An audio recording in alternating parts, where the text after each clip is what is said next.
Hello, hello, hello. We are making a video. The baby dog and mama together in heaven, in heavenly bed. Yes, that is how it should always be. We should always have baby and mama together in the eternal heaven bed for thee. So, I'm always that's how I talk to my baby dog all day long.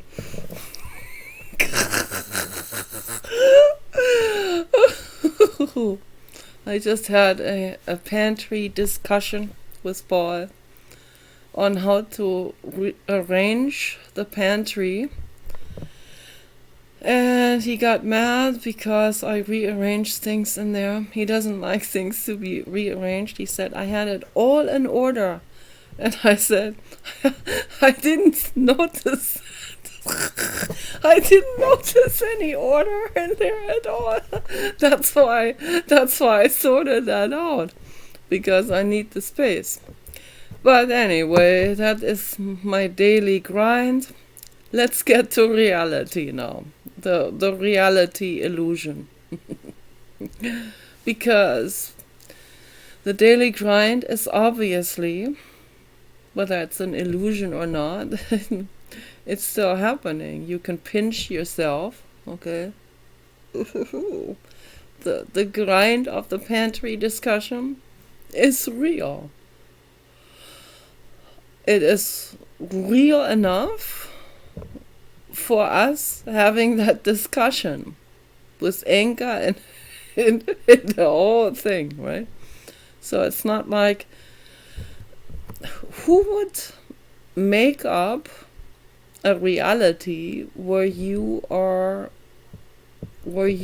suffering, fighting, grinding flour and oatmeal and brains, right? I mean, who would make such a reality if you are in a creative flow? You wouldn't, right? No, you would not make that reality. You'd make a better reality. You would make a reality where you actually sort out the cans. You actually he's still sorting it out now that I got it started. So, which is a good thing, So I thought, now let him do it. He's gonna do it for the next couple of hours. I'm very glad.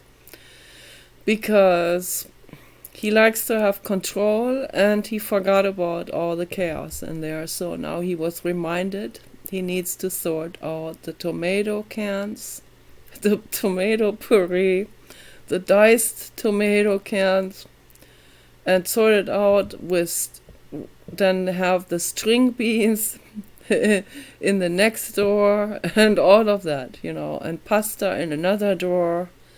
Nothing mixed up. It was all mixed up. He thinks it was in order, but then I think he realized it wasn't in order, but he'd never admit to that. But that's how we create a better reality. You are in charge of your reality. You can sort out your pasta cans. You have that legislation, okay? You do. And if I am preparing my oatmeal in the shelves in the hallway that are in a Kita Tupper material shelf unit, then I shouldn't be surprised when that reality becomes literally shaky and the carob drink spills over, right? I mean, so when that happens just a few times too much, then I remember Tony Robbins, he said, when something doesn't work, change your approach, right? Yeah, I had to be reminded. So, I talk to myself loud, and it's good because I'm educating myself.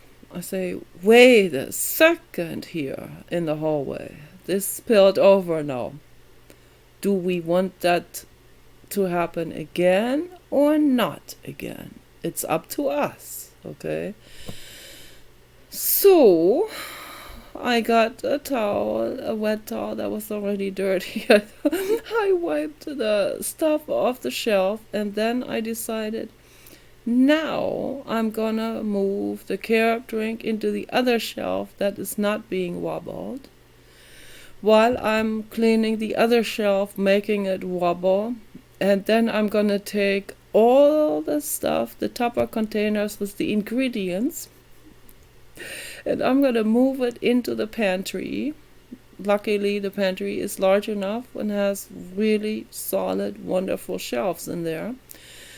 So I took some of the pasta cans out of there, and that was already a violation of Paul's space. I should have asked first, but then he would have said, no, okay, and then what do I do then? And then he would have said, no, that I can't, I need all that. So now I showed him by cleaning that it is possible. We can rearrange things. It is doable, okay? You can do it.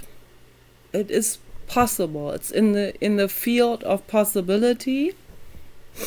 And then I wiped those shelves that were already very, very dusty, which also will look better when someone looks at the house. And then I moved all of my stuff, the oatmeal and the unrefined sugar, the raw cane sugar, carob powder, and all of that stuff I moved into that shelf. And then Paul came in yelling, and then he said, you can have the upper on the very top, and he has to have the one in the middle, because he can't bend over to get the stuff from the lower shelf. So he falls if he bends over. So it's a tricky business. He's almost 70, and that's when all the health problems begin. So, yeah, I already had been dealing with some health problems. But those are the ones that people also get in their 30s. So I guess I'm not there yet with the old age health problems. So I'm not looking forward to that. That's exactly why it's just another Tony Robbins advice, okay? And also Dr. Richard Schultz advice. You have to take care of things and of your health and everything of your animals now.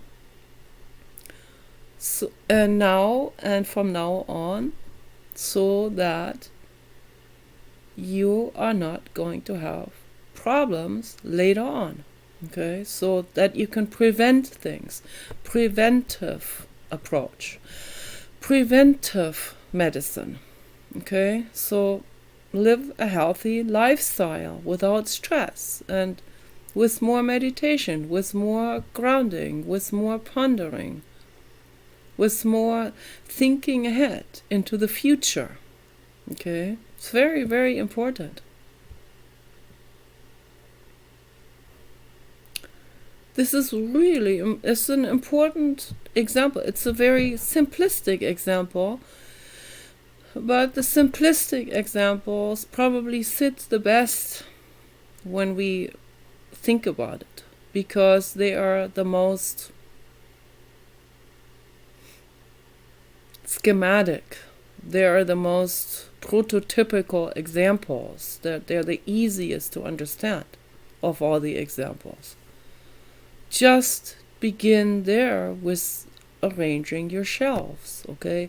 If you have stuff on a wobbly Tupper container shelf, then you need to understand it wobbles when you prepare your tea, right? So change your approach, move it over to the stable shelf.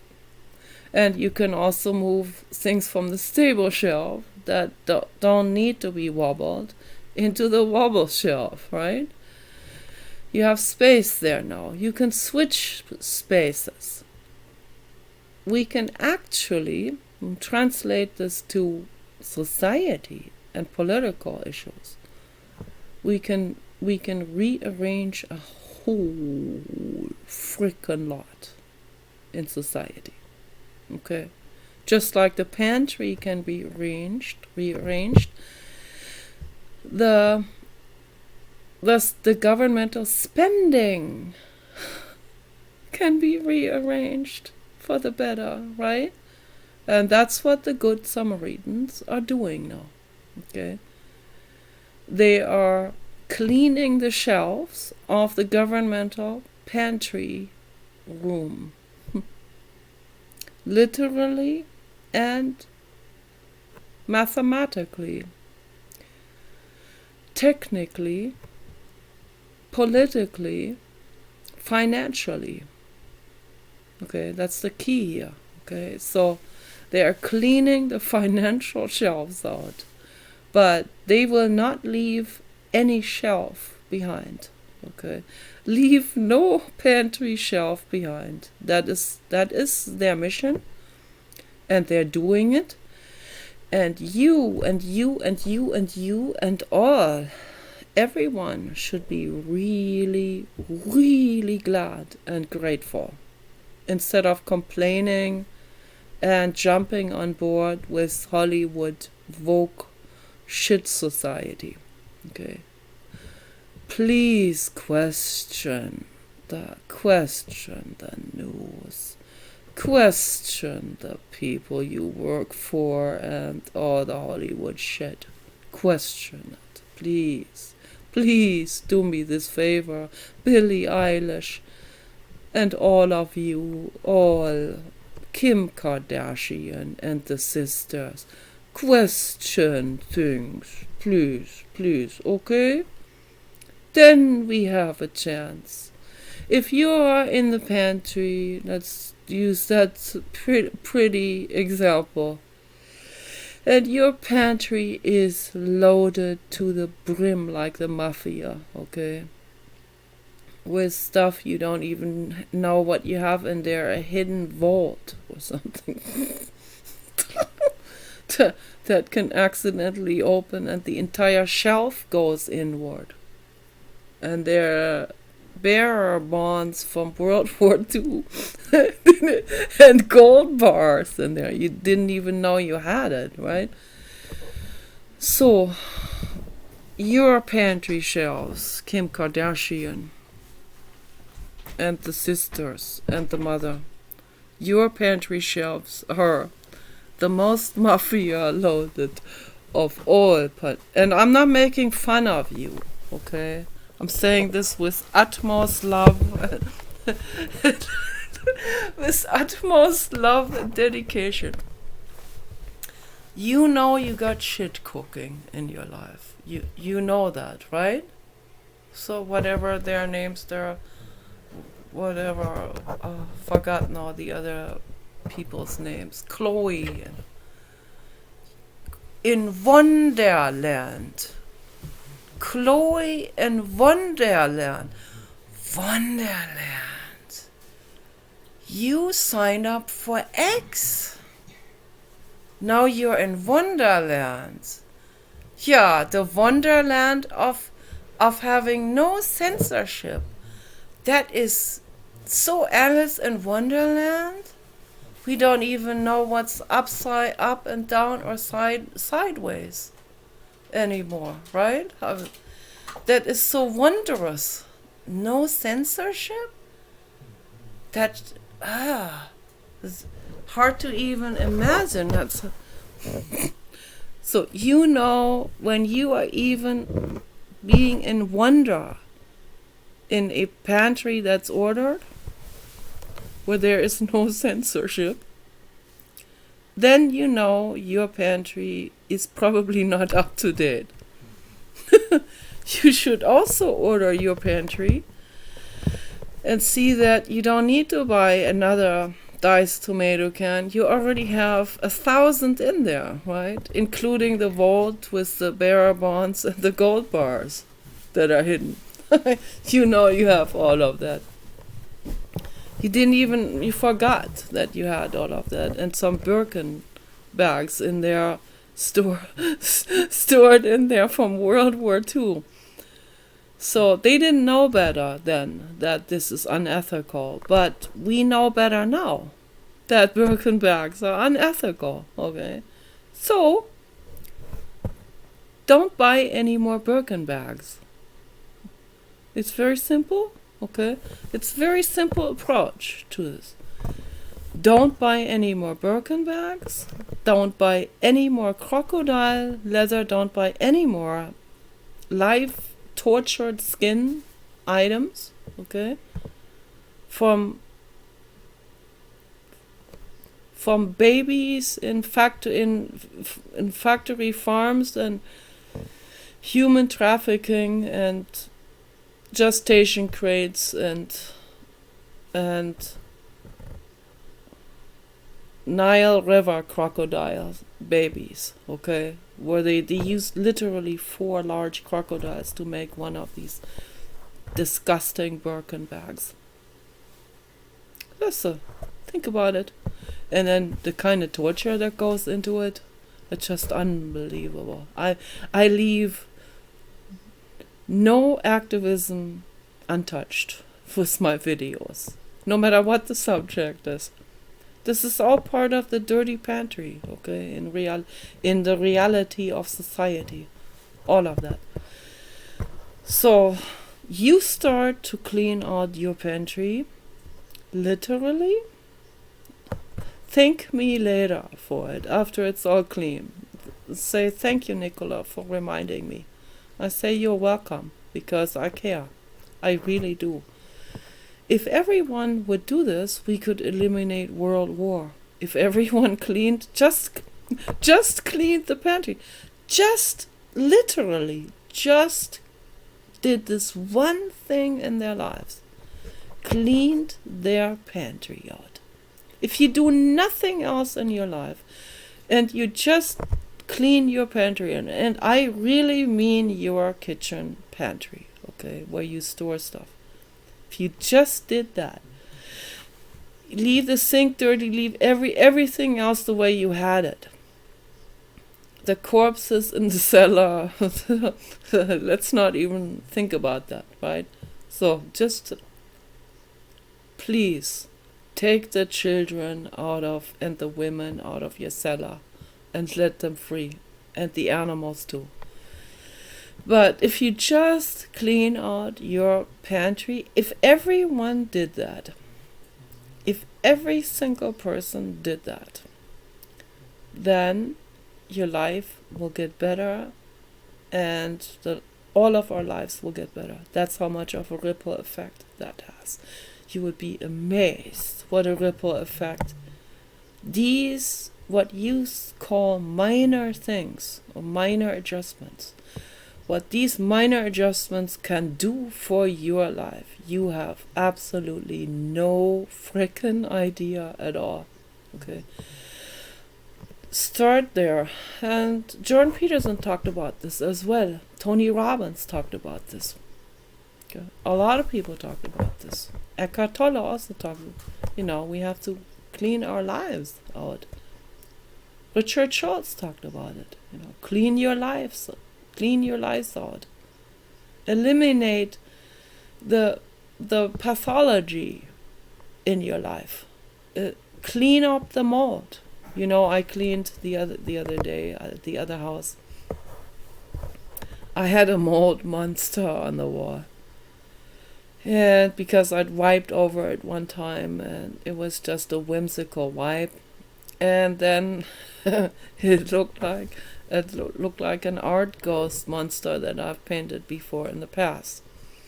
And I thought, no, this is sad, this mold monster on the wall.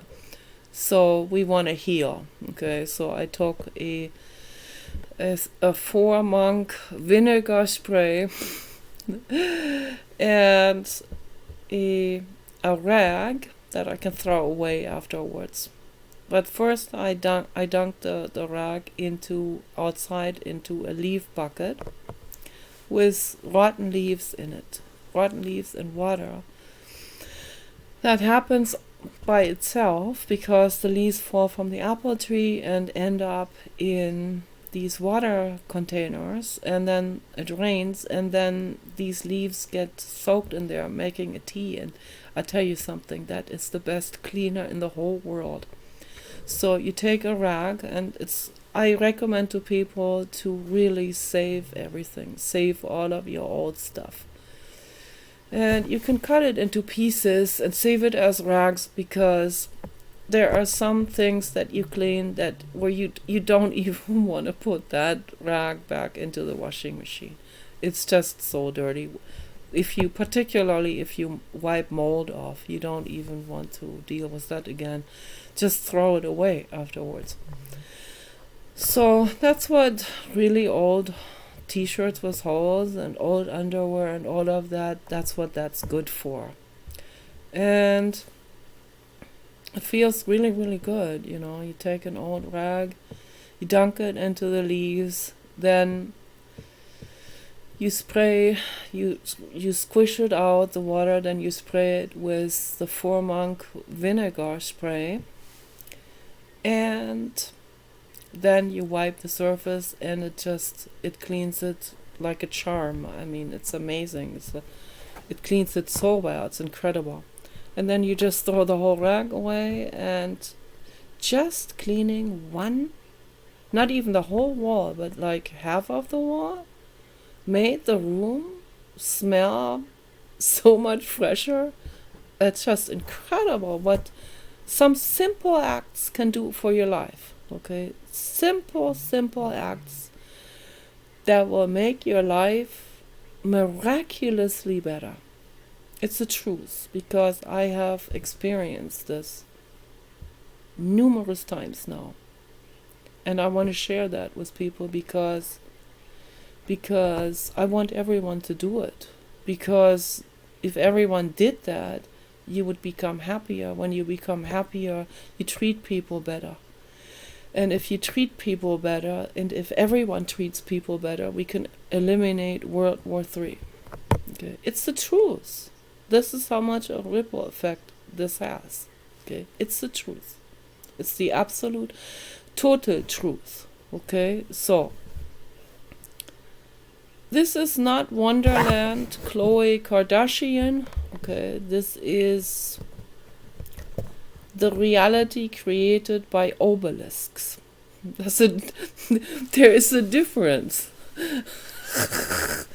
There is a stark difference between Wonderland and obelisk reality. Okay, so study this. Listen to the conversations by Donald Hoffman talking to different people about, and particularly Donald Hoffman talking to Simon Mundy. Those are my favorite people, because they're very, very high-minded people, and they're nice, they're lovely in the way they act. They are not mafia. They're anti-mafia. And if you listen to these conversations, it will clean the mold in your brain that has clogged up your brain cells. Okay? And then you will realize, gee, maybe you should have all of the Birkin bags removed from the vault and make your life healthy again. Okay, so make yourself well again, healthy. That means you don't have to have that, what the other mafia-related person has. You don't need it. You suddenly realize you don't need it after all. What might they think of you? Then whatever they want to think of you. It's perfectly fun and okay and cool. People think I'm a total idiotic chewing gum clown. It's wonderful. I welcome this. I do. Have the courage to not cater to someone like Sean Combs. Maybe takes some courage for people that have done it for way too long. But you gotta start somewhere. At some point say, I'm not catering to Sean Combs anymore. No, I live here for my own reasons. I need to value myself. I need to value my body. My body deserves solid shoes, not high heels. My skin deserves no chains, no matter how golden, platinum, and diamond embroidered all of that is. Right? It's still chains. I don't want to wear a necklace that would entangle with the warts here. I don't want that to happen. No. I put nice self-made cream on the warts. That's much better for the warts. So, no, I don't want to wear a necklace. It's ridiculous. It would just end up in some kind of drawer, and I'll look at it once in a while and say, this is pretty. What use is, what does it serve, right? Does it free the pigs from gestation crates? No. It just adds to more corruption. It adds to more stress in the world. All that jewelry. And the gold bars in the vault and all of that. Where do you think that comes from? How do you think they get that? From gold mining. Right? This is unnatural. Animals don't do gold mining. They leave the gold in the soil. They leave all the little, tiny little gold pieces where they should be. In rocks and soil and mixed in with silica and so on. That's where it should be. You don't accumulate this. Don't mine or harvest any of these things. Don't bring oil up to the surface. It's not good. That's not where it should be.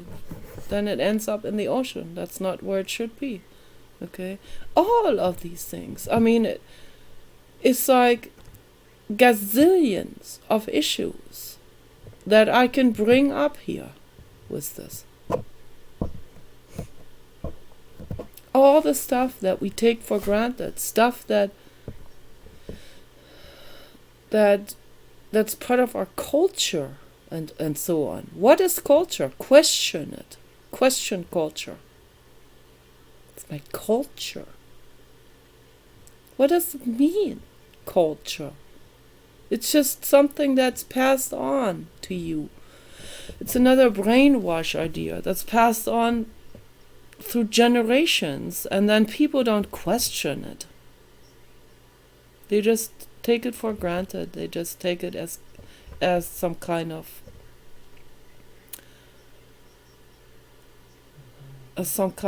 mandate. Mandated by whom? By your grandmother, who also took it as a mandate? You gotta question it at some point. Or lies about history, passed on from one generation to the next. Right? So don't you want to start questioning at some point? Don't you get curious where we actually come from? Don't you want to ask the question, why did they write these stories about Garden Eden? Okay. What was Garden Eden? Who was Adam and Eve? Who were these people? Where did they come from? Are they genetically related to us, and why? And through what? How? Ask these questions. Atheists don't ask the question, and religious people don't ask the question. Atheists just dismiss it as a fairy tale. Religious people accept it like some kind of, just like the jewelry that comes from their grandmother, or the circumcision of boys and girls in Africa. Just accept it. As my ancestors did it too. It's a mandate. But question it. Question circumcision. It's a horror. Okay? Question it. Don't do it anymore. Don't do horror anymore. Don't do gold mining anymore. Don't do exploitation of animals anymore. Don't tear the skin off a crocodile or a pig or any being anymore. Okay? Don't eat pigs or children anymore. Don't do it anymore. Question it. Question the horror story. Question anything, whether it comes from the draconians or the reptos or the demonic, weird-looking underworld beings that are your bosses and so on. Question it. Question horror. Question violent customs. Question the cross, the torture instrument. Whether Jesus was hung on it or not, okay, it's completely secondary. Question this torture instrument. Why do you hang that around your neck? A torture instrument. Question yourself. Question the grandmother that gave it to you. Okay. Yeah, it's very nice. She didn't know better and she meant well giving it to you and so on. But now, wait a minute, look at it. It's a torture instrument. You want to wear that? I don't.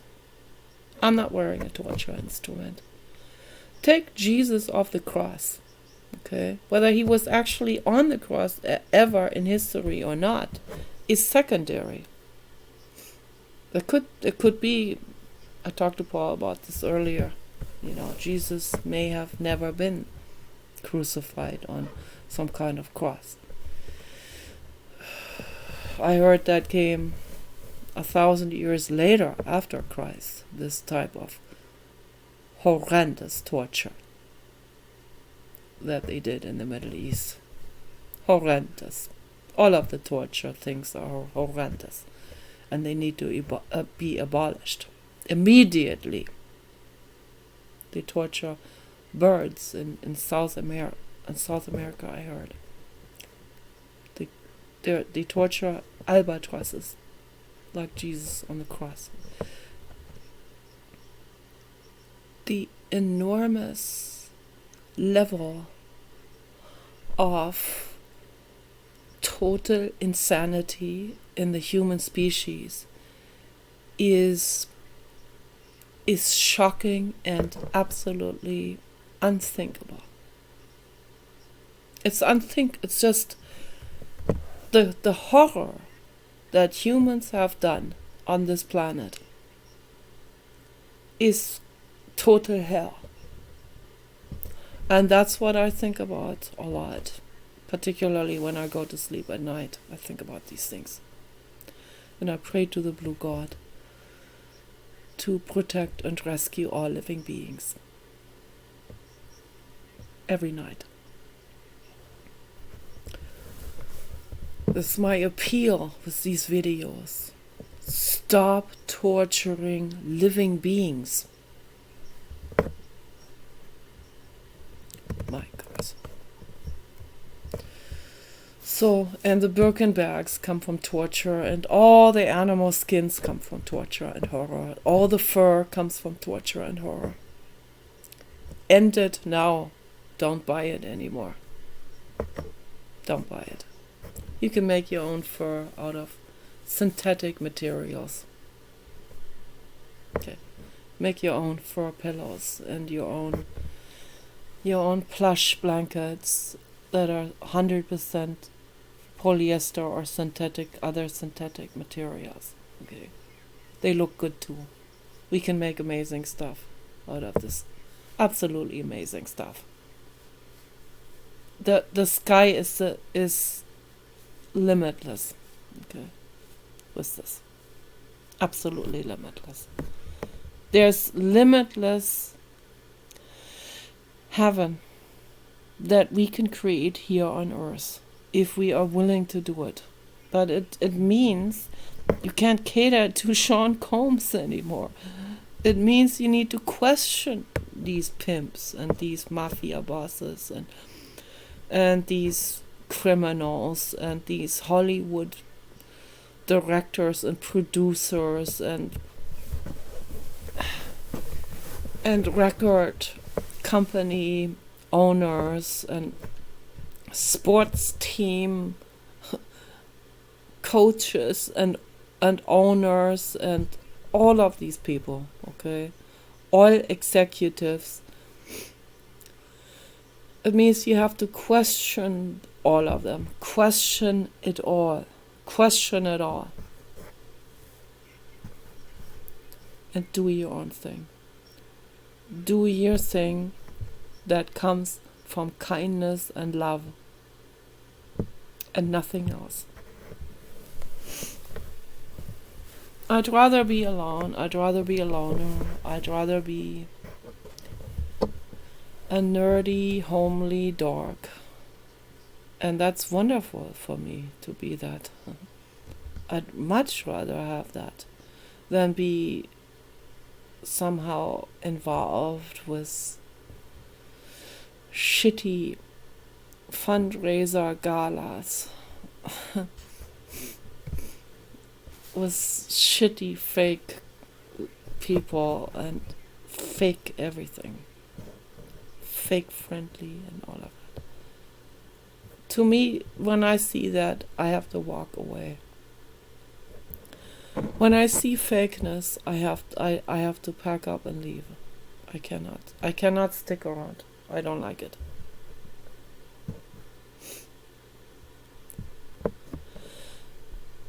Fakeness leads to horror and suffering. That's the truth, what I'm saying. It is the absolute truth. It's the total truth.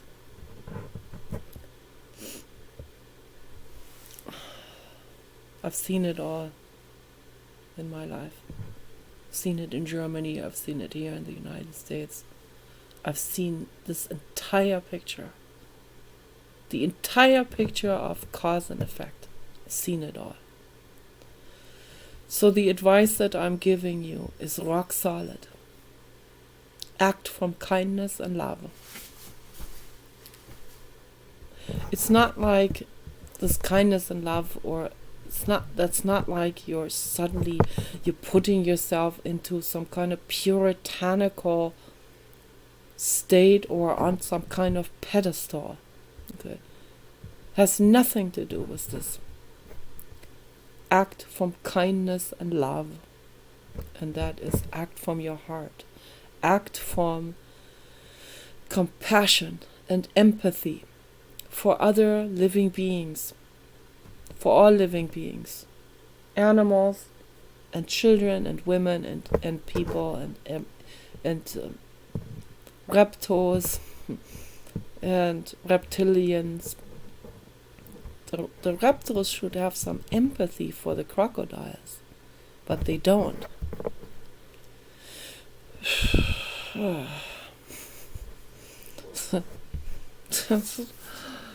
It is what it is. So, but anyway, my face is getting a little bit hot now, but that's okay.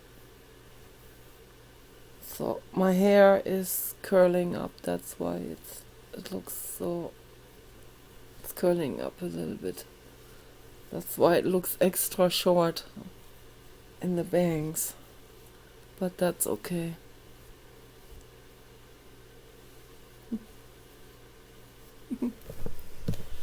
So I've been thinking about this for a couple of days now, and my haters started to bombard me again on X, and I know it was them. It's always the same pattern. They leave me alone for like 2 months, 3 months, and I go, oh, so good, starting to feel better. Starting to think, oh, maybe they finally found their number one choice girl, and they don't have to feel sorrow over grandmother Nicola anymore. And then after 2 or 3 months of them punishing me by not communicating with me.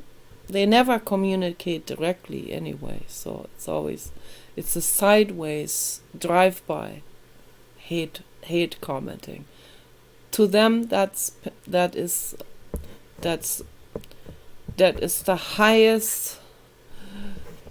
That is the highest form of flirting there is, right? Is the meanest, most rotten drive-by hate spitting and shit slinging. But they view it as flirting. So if they don't do all of this, what they call flirting, the stomping on my head psychologically and all of that, then I can recover. And I go, oh, they finally found someone else. The poor girl, right? I mean, I don't wish this on anyone. But then, all of a sudden, they come back. I don't know if it's one person or 100 people, but they come back with another bombardment of the most sometimes cruel things. And I don't know, they could be different people. And there are always this, I guess maybe there are different people, but Zane has to always be cruel. Zane can't do it without total cruelty. I mean, he has to be like really, really cruel. Can't do it any other. And he calls it flirting. I'm not making fun of it. It's just, I find it unbelievably irritating. It is so irritating. I don't even know what to say. It's beyond words, really. It really is. Why don't you change your approach if you're lonely and you'd like to have someone in your life? Change your approach, and also don't be so picky. Take a regular woman that you meet somewhere. Don't murder her. Don't torture her psychologically either. Be nice. Try nice, okay? Maybe that will work better. But anyway, so then I'm willing to respond to some of these comments on X, and I give you my 100% honest feedback on it. If you ask questions like, aren't you, like, the question is like, aren't you worried what people think of you? Aren't you worried that people might not like you? And my answer is no. I'm not worried. Why should I be worried? Why are you worried? You're asking this because you are worried what people think of you. That's why you ask me that question. It's a question that comes from this feeling of, how can anyone not worry about this? You can't even wrap your head around that someone someone is just not worrying what other people think of them. You find that disturbing, actually, because you've never even seen someone like that before in your life. Because the vast majority of people are terribly worried about what other people think of them. My whole family in Germany is terribly worried about that. That leads to so much coldness and indifference. That's why I ran away from them. That's why I'm here.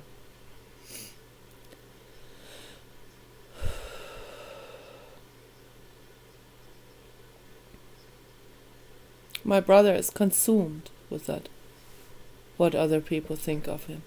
Absolutely consumed. He has completely enslaved his entire life to what other people think of him. I find that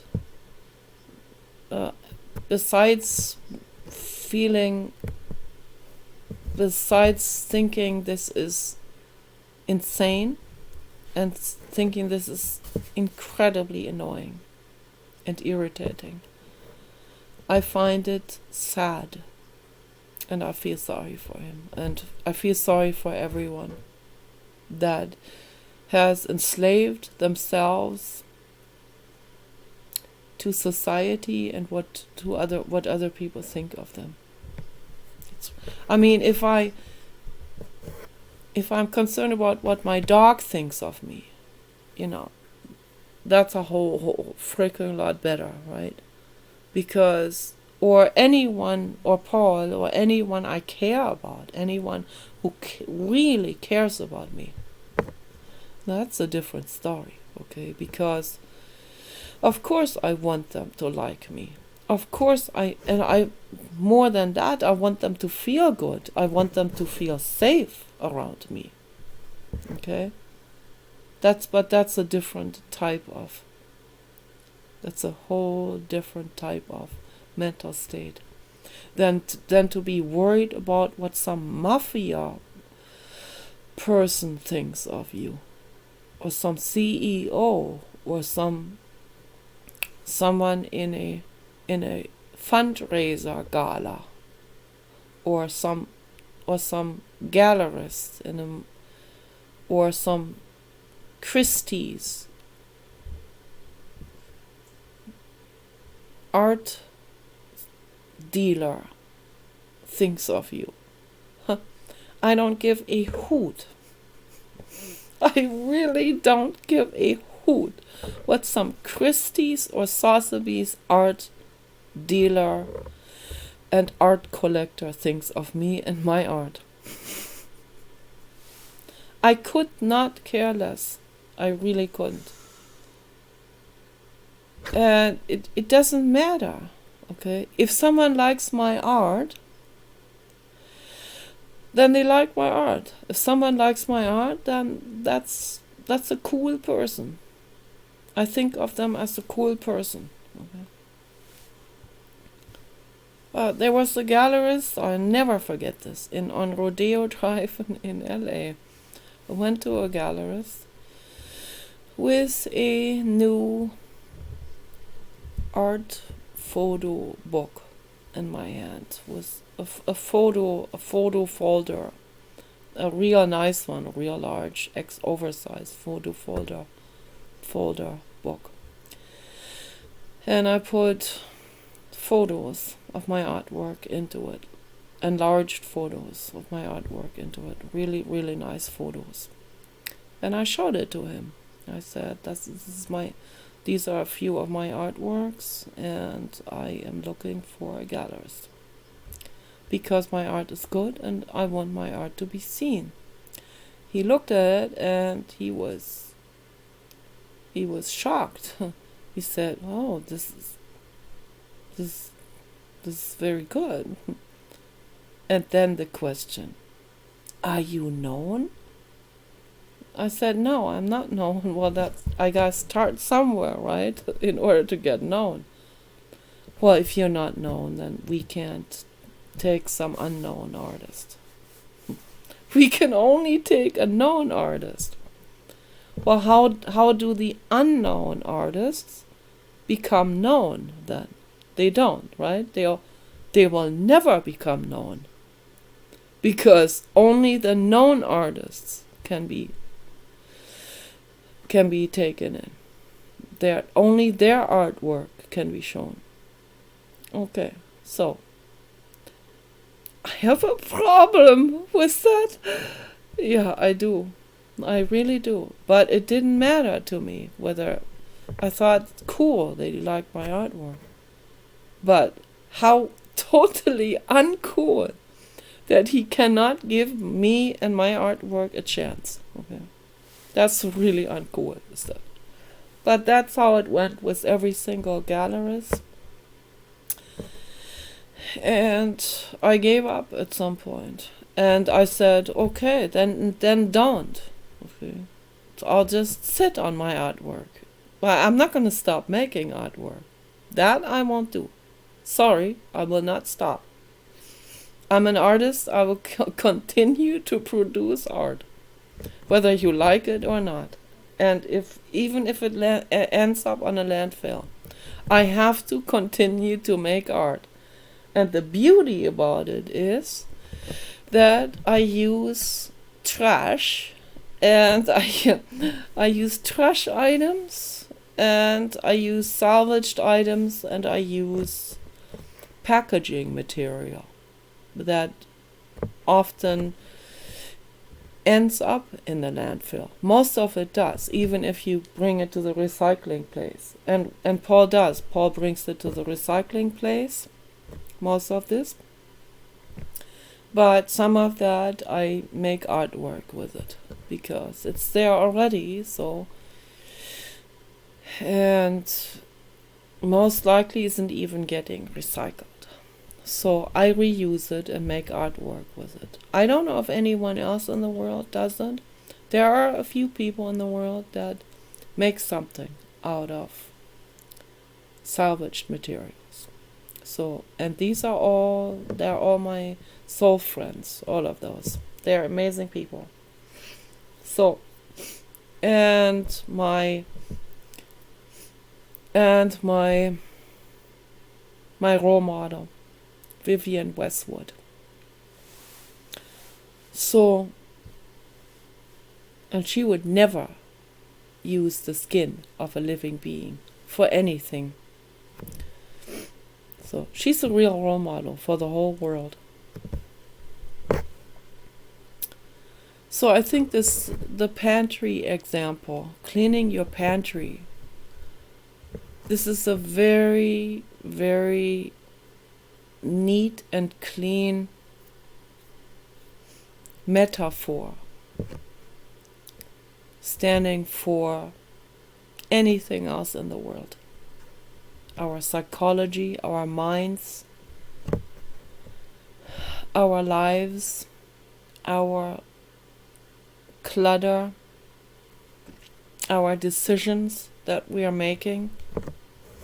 It applies to meditation. Meditation is like cleaning your pantry. You have to quiet your mind in order to even see the forest for the trees, or better yet, to use another example. I love trees, okay, to see the stuff in your garage for the clutter. Okay, so, or the pantry. Okay, so very important. It's very, very important.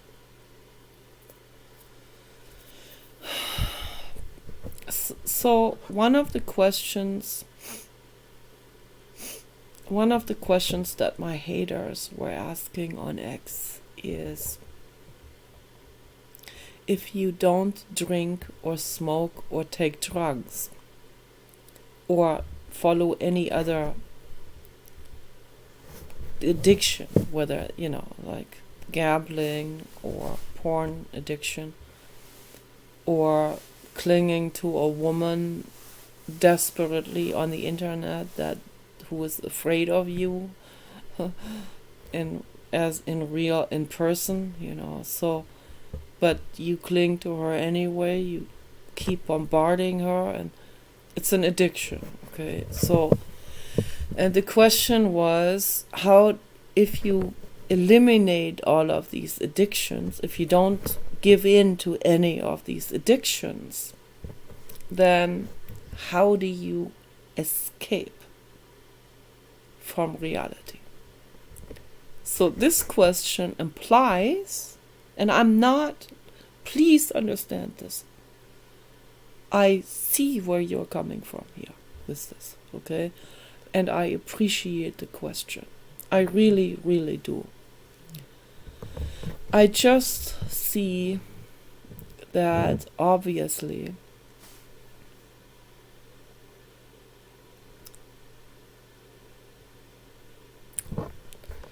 I don't know what it has to do with. It has to do with soul journey and all of that, of course. I've been through so many lifetimes of horror and shit and torture and you name it, that I see all of this stuff now. I see the illusion of self. I see it. I'm not through yet. I'm not like Elon Musk or Robert Kennedy or Donald Trump, okay? Those are much more evolved souls.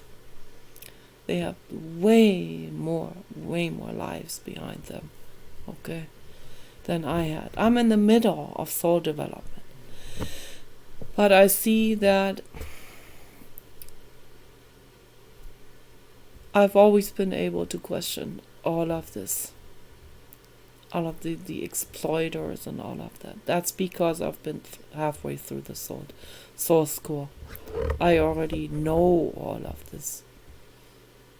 I already knew all of this when I was born. Okay, so I was already angry at the obstetrician when I was born. I hated that guy. So I was pissed at my mother for putting me into this existence.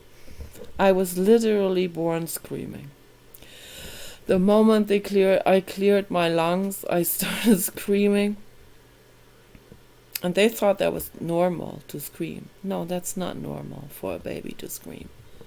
When a baby is born screaming, that means the baby has already suffered from absolute horrific trauma. Intrauterine, okay? During this gestational time of growing up in the womb, already had trauma. And there was trauma. There was a lot of trauma with my mother. Different trauma. My mother is blood type B negative and I'm blood type B positive. Okay, this can lead to unimaginable complications and even stillborn and even endanger the mother's life, because these two blood types can interfere with each other during pregnancy in a bad way. It can lead to irreversible damage and health complications for both the baby and the mother. They had to give her a medication that would counteract this ungood situation of B positive and B negative together like that. And I find that unbelievably interesting, because my mother and I were like this for as long as I have known her. She was B negative, literally and psychologically, and I was B positive, literally and psychologically. I suffered a lot too. I cried a lot, but I was still positive because I'm forward moving. I'm not sideways or backwards, or I'm not negative. I'm not toxic as my mother was, which is tragic. Okay, but I am forward moving. It's almost like fire and water coming together, and that's that's what our relationship was about, my mother's and mine. Okay, it's very, very awful. And then during around the eighth months of pregnancy, when I was about eight months into development of embryonic development, fetal development. Okay. she found out from a physician that her mother was sick. Her mother was diagnosed with the C word. I don't like to say it. Okay. And the doctor predicted the unraveling of this situation and gave her basically a death sentence of so and so long, maybe about a year or something. So that's what it was. She lived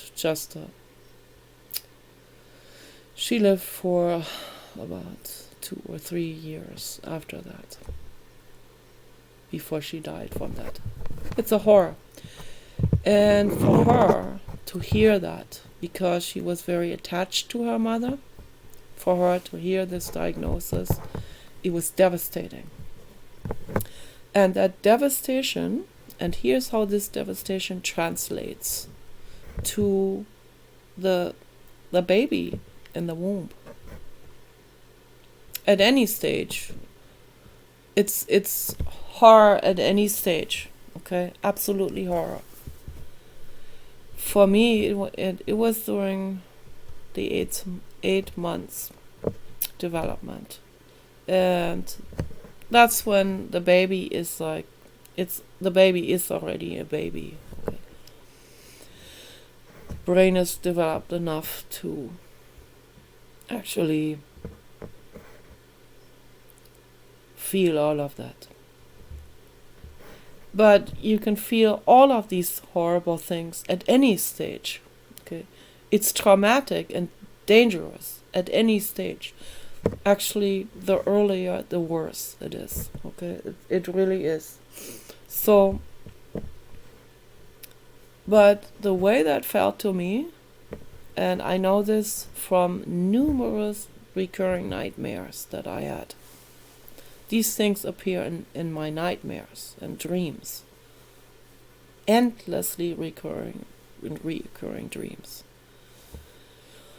Dreams of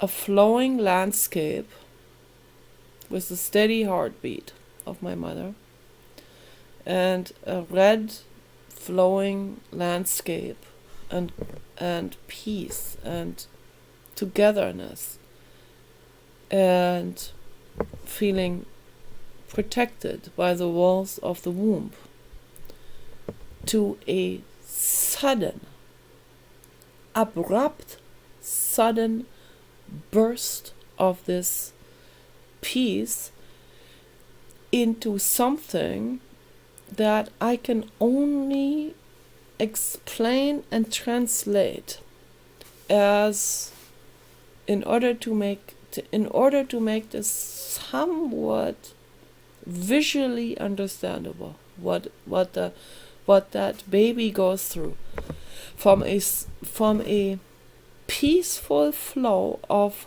heartbeat and blood to a sudden abrupt disruption of this peace into what looks like the static on an old TV in between the channels.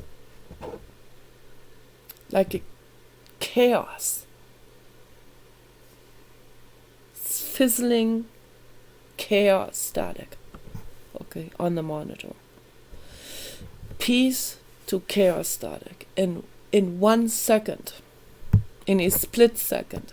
Okay, that's what that felt like. The diagnosis of my grandmother, what it did to my mother while she was pregnant. And I'm not blaming her for that. I mean, that was her reaction, of course. She was devastated, and this devastation has a direct effect on the baby, because you are one with that mother. And Arjanov talks about this in his book Early Imprints. I highly recommend for people to read that book. Very important. You can avoid a lot of problems if you decide to have children don't repeat the same mistakes that have been made for thousands of years. Okay, we can finally eliminate these mistakes and do it better.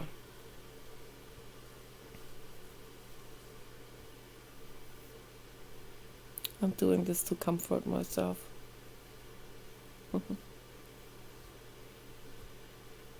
I learned to become my own mother. I learned to comfort myself with things. Some things are not healthy, like chocolate. And we were told chocolate is like love. And it's not a good habit. I have to quit it. So I fell back. I bought Lindt chocolate again. It feels like love. And it is extremely addictive. More than smoking. More than anything I've ever taken in my life. Okay, so chocolate.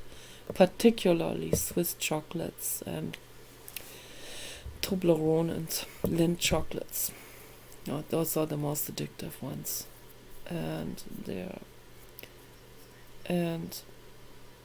addictive for many reasons. The taste and the ingredients and the marijuana substance, and that's in chocolate, and there's cocaine in chocolate. There are many different chemicals in chocolate that are giving you this sense of being submerged in the womb, be loved, be safe. But it's not. It comes from a plant, but we're not supposed to eat the cocoa bean seed. Okay, where this is made from. So the animals don't eat that. So why did people start to grind that up and make that into cocoa powder, right? So obviously they somehow a tribe discovered that it made them feel better or something, but they didn't understand that this is addictive and it's not good for them. And then it contains lead and cadmium from environmental pollution. So all of this is not good for us. I have to quit it. I decided I cannot do it again. I just can't. I cannot and will not ever do it again. I will not buy it again. And it's literally shoved in our faces. I go to the Dollar Tree store. I'm thinking, oh yeah, they don't have Lindt chocolate there. I don't have to worry. I go in there. It's Christmas time. Right there in the beginning, you go in there with the shopping cart. It's like, there it is! An entire large stand right by the entrance. When you come in there, you can't miss it. It's placed there deliberately and imposingly and irresistibly. And there I am, standing in front of this voluptuous Christmas tree looking stand that is loaded with Lindt chocolate ball packages. I could not believe it. Lindt chocolate balls. But not for $1, of course. $6 for a small package. What did I do? I bought 2 of them. Oh man, I should not have done it. I should not have done it. But anyway, then Paul ends up eating some of that, and he shouldn't be eating cocoa products because he has inflammatory bowel syndrome, which I used to have, and I had it from chocolate, from eating way too much chocolate. So, and I cured that by going raw food, vegan, and eating raw ginger root. That's what fixed it. I did that for 3 weeks. That's what fixed the irritable bowel syndrome completely. So, you can't eat anything other than raw plant food for 3 weeks at least. If not, I mean, it should last forever. I was already getting better the next day just from eating raw plant food. That's how powerful that is. That's how powerful it is what we decide for ourselves in our lives. Okay. So, but getting back to that question, how do you escape from reality? If you don't do any of these, if you don't give in to any of these addictions. I understand where these people are coming from, and I appreciate the question. My question in response is, why in the frickin' world do you need to escape from reality? I really mean it, It's a little irritating because but I expect too much from you because I've been already through all of this. My soul already knows that you cannot outrun reality, okay? You can't. No matter what you try. If you try to outrun reality with any of the addictions, you might feel good in the moment that I'm eating the Lindt chocolate, right, earlier in the pantry. It's very, very alluring and it's very misleading. It says to me, you have outrun your reality. You're eating the Lindt chocolate bars only on this side because I had a tooth pulled recently. And I have barely enough teeth now to even crack one of those Lindt chocolate bars. But that made the pleasure last longer because it took me longer to crack the ball and to have it linger in my mouth. So I was able to taste it longer. It's very pleasurable, but better than anything, but not better than kissing the dog. So kissing the dog is the number one, always will be the number one. So it is highly pleasurable, and it is making me feel like I can escape from reality. But I don't escape from reality because later on I might get irritable bowel syndrome if I eat too much of it, if I just let myself go, like I have in 2013 when we were selling our motorhome. My face was like all red, and I started to have irritable bowel syndrome right after we sold the motorhome. But during the time when we were selling the motorhome, I can already tell that something wasn't right. My face was red, breaking out in terrible acne and like face inflammation and irregular bowels and overeating chocolate all the time, like every day at least 2 chocolate bars. And then after we sold the motorhome, Paul came back with like 3-pound chocolate bars from Belgium. Belgian chocolate bars. They are among the absolute finest and the best tasting of all. I mean, Belgian chocolate. They are so incredibly luxurious and they taste so heavenly. Nothing tastes as good as chocolate bars, in my personal view. Okay?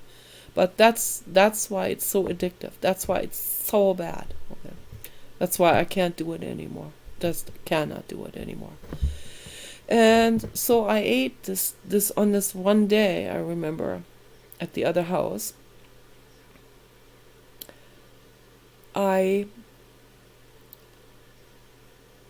We already had this house here. Yes, we still had Kenny, the albino Great Dane, and we were in the process of selling the motorhome, the Winnebago, this big, huge dinosaur in that driveway.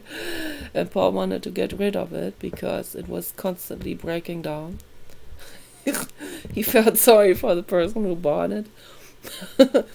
And that one day I was eating, after we sold the motorhome, one day I was eating like more than this 3-pound chocolate bar and milk chocolate bar and then another chocolate bar. And like I was eating pounds and pounds of chocolate every day.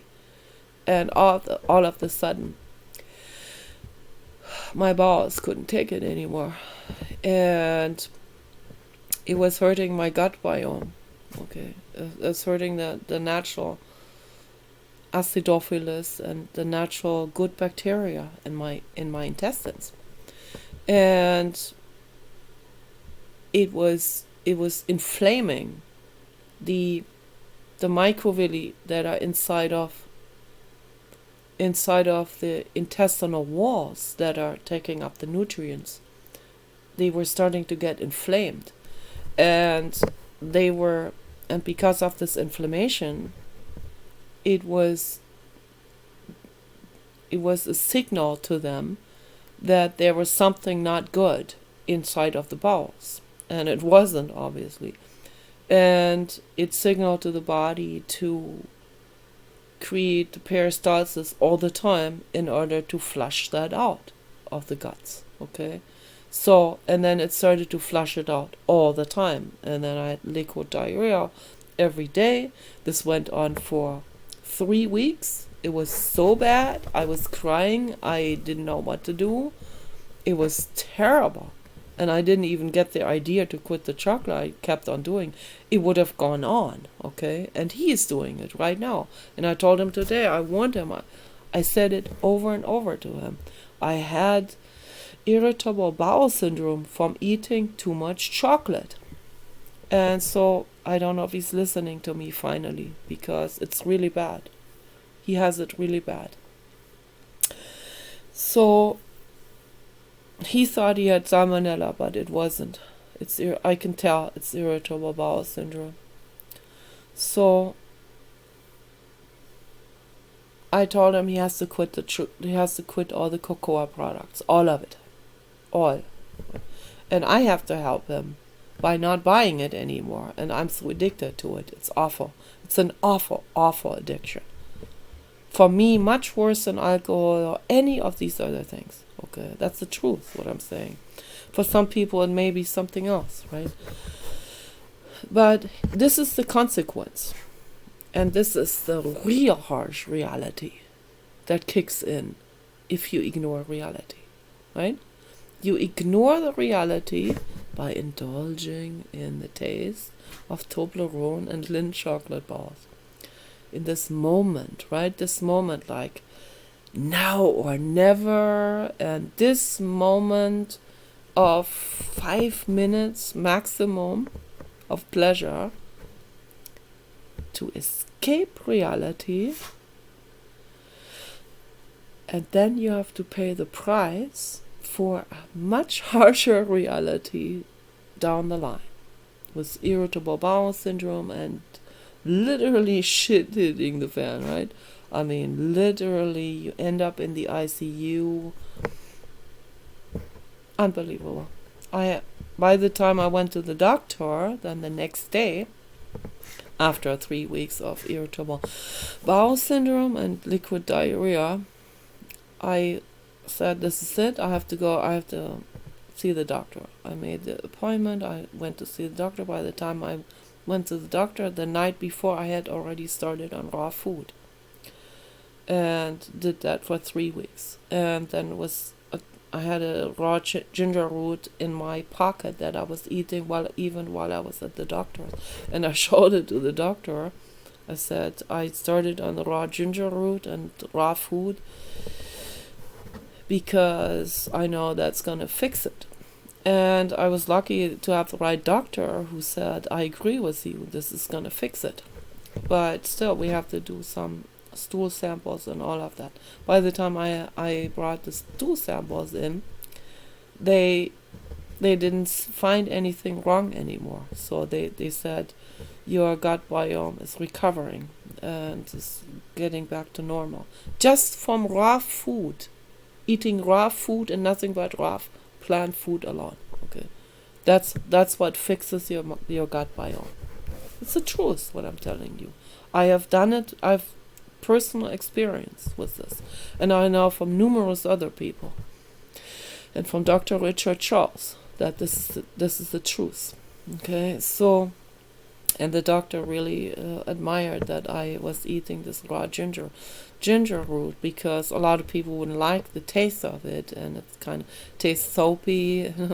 Why would you eat soap, right? But no, it's not soap. It's raw ginger root, and it tastes quite pleasant, actually. We are just not used to it. Okay, so I nibble on that. I don't have to eat the whole thing at once. I mean, it is a little strong in taste, but it's very spicy. But it heals your entire body.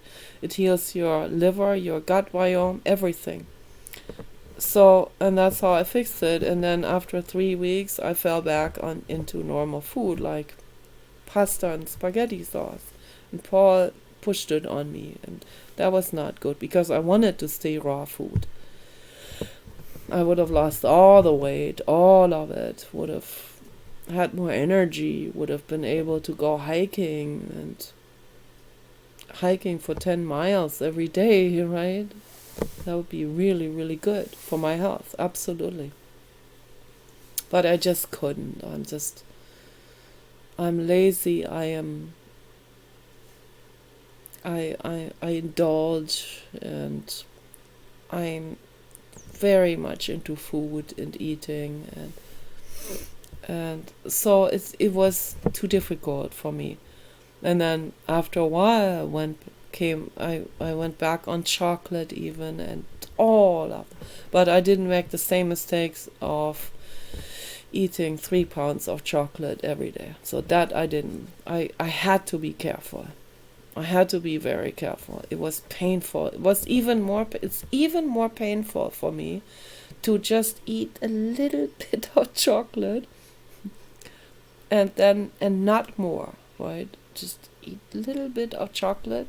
Or if I buy 1 chocolate bag of balls, it would be torture for me if I can only eat 1. And I would have to give the rest to Paul. I would take it back out of the pantry and eat the whole thing, right? I don't have the willpower. So I would have to out-trick myself and say, Nicola, it is toxic. Don't buy it anymore. Don't buy it, and don't have it in the house anymore, okay? And that's what I have to do with this kind of stuff. That's the approach I have to take. I've already been through all of this many times over. And then I fall back on it again. That's how addicted I am to it. I'm dangerously addicted. I'm not joking. It is a dangerous addiction. And so this is the reality that I'm trying to escape from by making myself experience an even worse reality. If you try to escape from reality, it will boomerang back at you tenfold. That's what we'll do. I mean, just to use this Lindt chocolate example to explain the situation. You want to go to a harsher example? I can give you a harsher example. Okay, the video is long, I'm sorry. But I give you a harsher example. So if you are a porn addict, this is a real sad example. Okay? If you're a porn addict, and this happened so many times, that's why we need to heal society. A man is a voyeuristic stalker. He zooms in on one woman on the internet. For some reason, she is the one that tickles his nerves, and he completely fixates himself on this one woman. And he will stalk her on the internet. He will spy on her computer. He will even do remote viewing on this woman. And he will just try to get everything from her that he can get. He even tries to convince her of sending him her farts or poop or whatever. I mean, I am not joking. This, and my haters are like that, and I've seen it numerous times on the internet. It happens to many women. Okay, I've seen the comments, all of this. I've seen the comment of a guy who said what he would pay for a little piece of turd from Scarlett Johansson. When I saw that comment, I can't help it, but give this man my opinion on. I mean, this is such a. I should feel sorry for him, but instead I said something mean. And then he had to retaliate, of course, because he can't. He's a voyeuristic stalker, and he is down and out. Okay, so, and people like that cannot accept any kind of criticism at all. So he told me that he said, "You're ugly."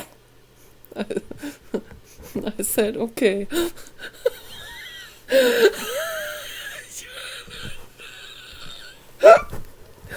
Yeah, that's pretty ugly to get criticized for that. But it's even uglier to make a comment like that you want to buy a piece of turd from Scarlett Johansson's poop. I mean, oh my gosh. But this is how far this voyeuristic stalking goes, okay? This fixation on one person to the point of total insanity.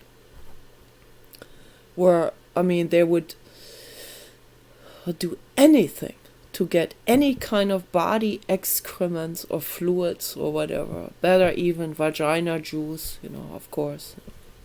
Anything, or fat cells from a liposuction. They're put into their milkshake or something. Oh, I got Scarlett Johansson's fat cells mixed into my smoothie. Yummy. It's a nice protein drink, right? Now I can feel it.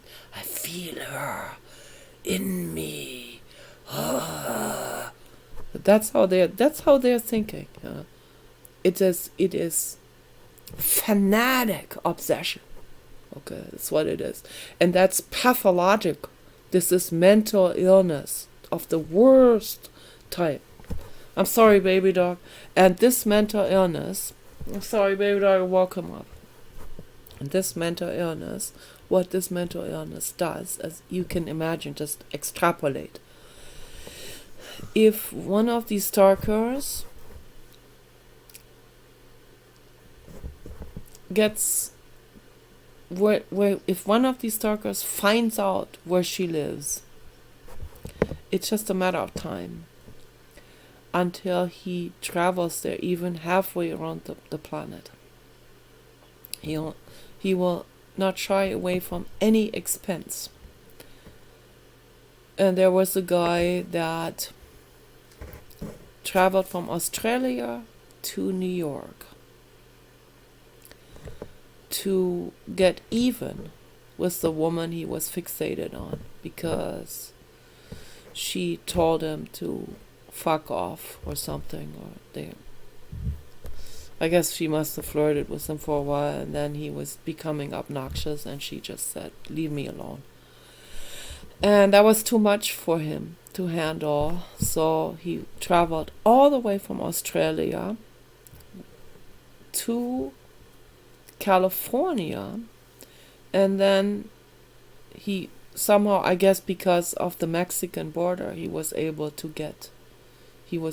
buy a gun on the black market, or several guns. And he rented a car and he drove from California to New York to her house where she lived with her mother. And he broke in at 3 a.m. in the morning into the door, and her mother got up and shot him dead. Okay. So, this is a bit of a harsh example here. This is far removed from the example of the Lindt chocolate balls. Okay, so I'm just giving you these two examples to explain to you the level of fact. This is not just reality, it's fact. That if you try to ignore reality with a sex obsession on a woman, that the reality could be that you will get shot dead. Okay? Or that you could be shot into your balls and then you don't have your balls anymore. Then you have to eat Lindt chocolate balls instead. That would even be worse. I mean, that would be much, much worse. There are many people that would rather be shot in the head than into their balls. So, you don't want to feel the torture of losing your balls and then be neutered in a brutal way like that, and then even the psychological terror of all of that. So just unfathomable. So yeah, all of this can be reality if you try to escape from reality. You pay the price with a much harsher reality down the line. If I ignore reality, if I run away from reality because eating chocolate takes me away from reality because it's so pleasurable, then I pay the price with irritable bowel syndrome. Okay, it's a whopping example, and the guy being shot uncomparably worse. Okay, so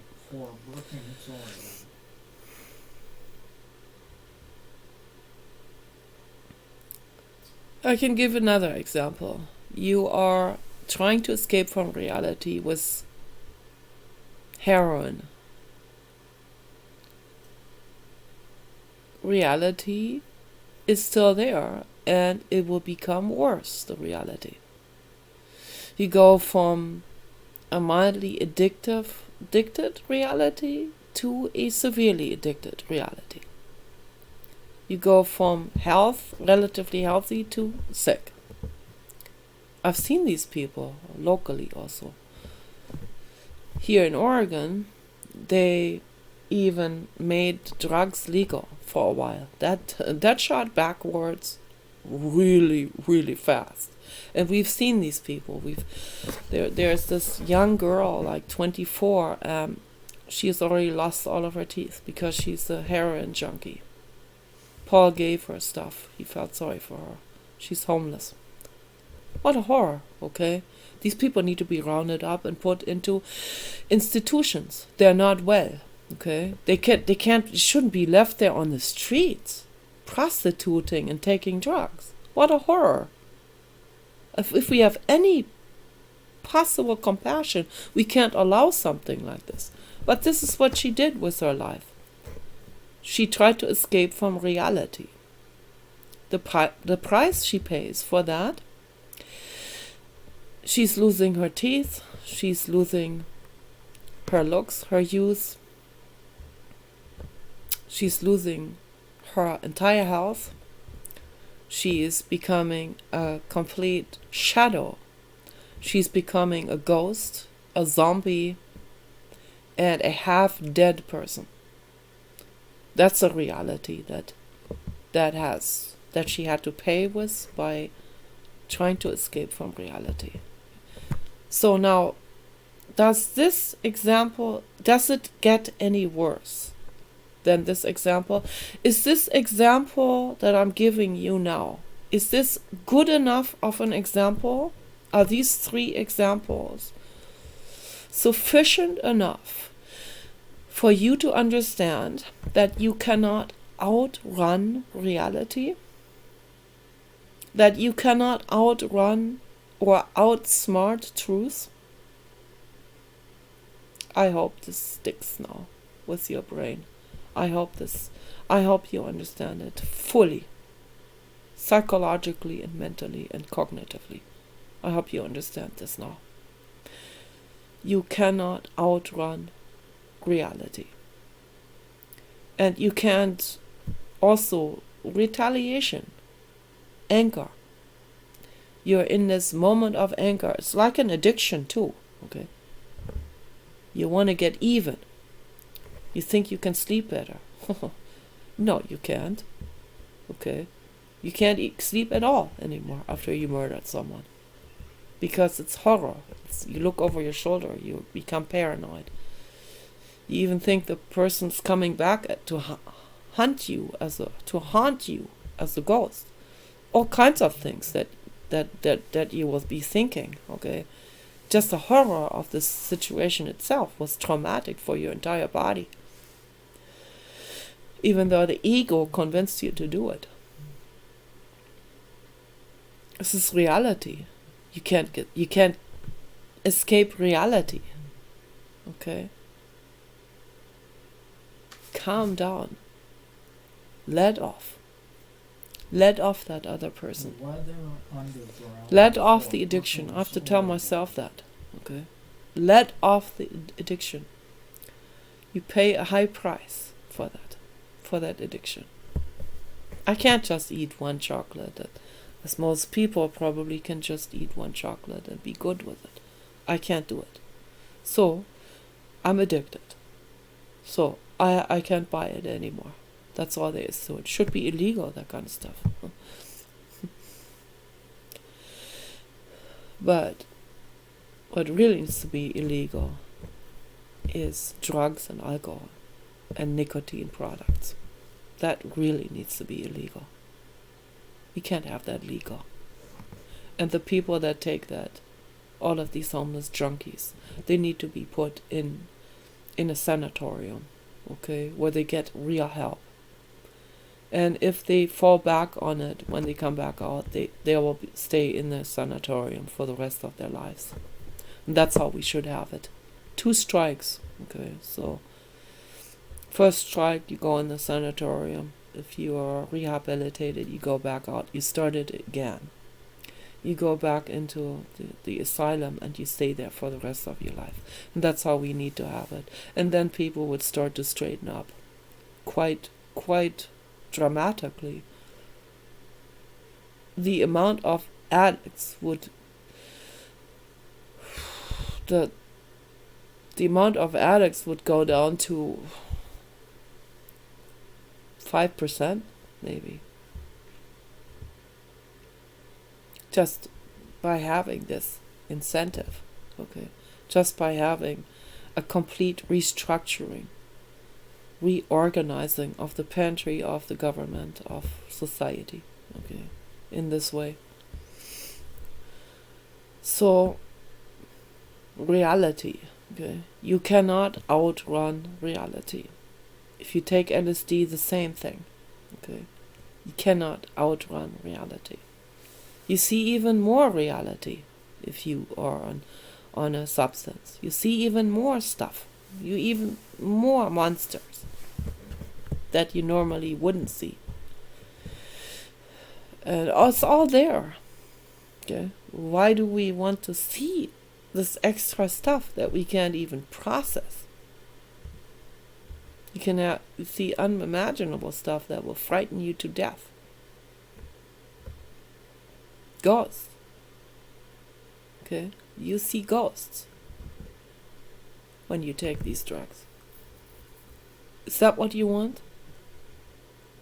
you see ghosts that are very, very unrestful.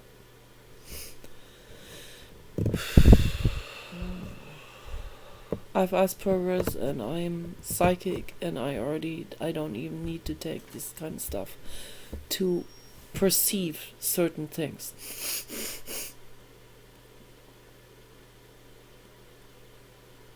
It's frightened me to death as a child. Okay. Weather underground for Crescent City, California. But all of this has brought me to where I am now. I'm an energy healer. This entire life that I've lived, so many horrors that I've been through, it's all part of the school. Okay, it brought me to where I am now.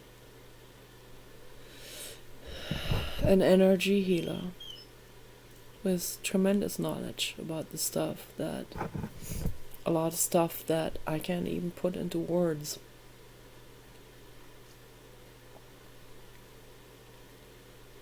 But I can help people now. And if I can help people, then all of that suffering I can accept as part of the school. Okay. I'm not through yet. I'm not on a pedestal or anything. It's just that I have gathered enough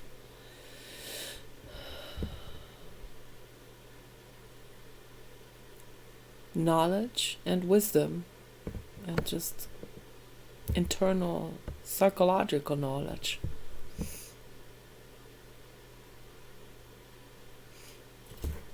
healing, expansion.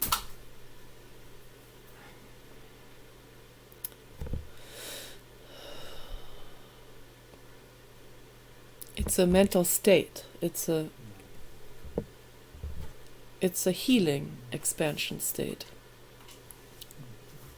It's much more than knowledge. So I could do it now. I can help people. I have the right therapy approach that I developed in my head. I've written it down here and there. I've made videos about it. I can do it, but I don't have the facilities. I don't have the financial resources for it. So it stays theoretical. But that's good too. So I talk about it in my videos. I talk about all of this. I lay it all out for you. What I'm telling you is the truth. I'm saying this because I want to help you. You cannot outrun reality.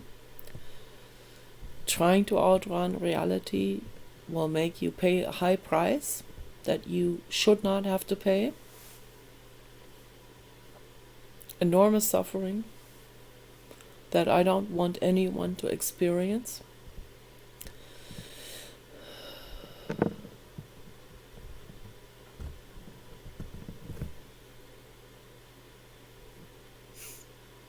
This is a message to my brother.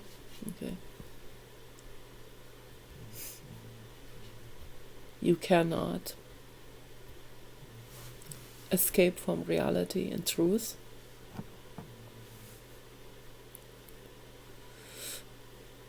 The truth is, even the truth in you psychologically is you feel like a nobody, you feel like a loser, you feel like a homeless person, you feel insignificant. And you try to escape from that reality of how you feel, of how you really feel, and you pay the price with actually manifesting how you feel in your daily life, to the point of women leaving you, being abandoned, your business partner leaving, your family leaving, me leaving, my mother dying, my dad dying, and so on. And you ending up homeless on the street. That's the price you're going to pay. You're going to end up homeless on the street because you're going to spend 4 million euros or whatever they have left there. You're going to spend it on drugs and you're going to end up on the street. Alone. And then you really feel like trash. That's what you tried to avoid. It started out avoiding how you feel. And then you pay the price by making it, by bringing it on in your life. Then you really feel like this. You are not like that. You are not worthless. Nobody is. But you really feel like this then. Even more than you started out. Okay. So, that's the price of trying to escape from reality. That's the price of trying to escape from how you really feel about yourself. It doesn't work. Okay. So change your approach. Quit the drugs. Quit the alcohol. Quit all the stuff you're addicted to. Okay. Paul is getting up now. I have to shine the video in a different direction. Change your approach. You can get up and walk out. I'm not showing you. You can get up and walk out. I'm not showing you. I see you getting up, so I'm not showing you. You know I don't. Okay. Change your approach and face reality. Face reality. Face reality. I'm still making video. I'm not showing you. Not showing you. Face reality.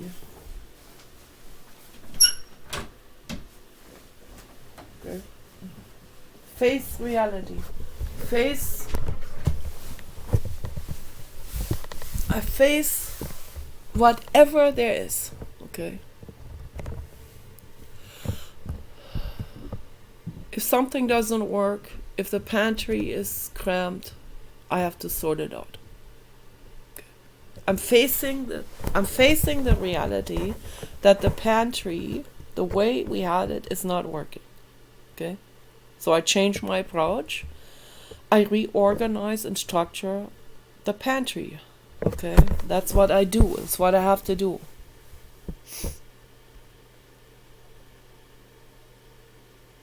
It's a good work. It's exhausting, but it's good work. It doesn't hurt you. Okay? You take a rag, you dunk it into leaf water, which is real good cleaner. You clean it all out. It's good, purposeful, meaningful work. Clean it all out. You take another dry rag, you dry the shelves. It's real nice and clean then. Feels good. And then you reorganize the stuff in the pantry. Just one example, okay, for your life. It's a metaphorical example. And you do that same approach with every single problem in your life, including your mental health. You meditate, you go into nature, you get grounded. You stop the drugs. Stop it right now. Stop all of the drugs. Stop it now.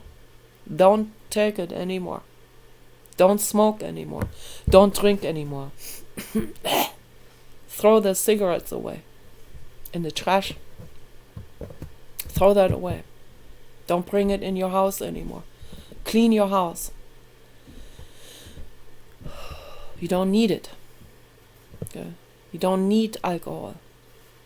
You need to sober up. You need to humble down. You need to get grounded. And the bad feelings, yes, they didn't go anywhere. They are still there. But don't make them worse. Don't try to escape and then making it worse by doing that. Humble down, quit the drugs, quit the alcohol and all of that stuff that makes you dependent and addicted on whatever. Okay. Don't be dependent on anything, on a woman or boss or whatever. Don't be dependent on anything.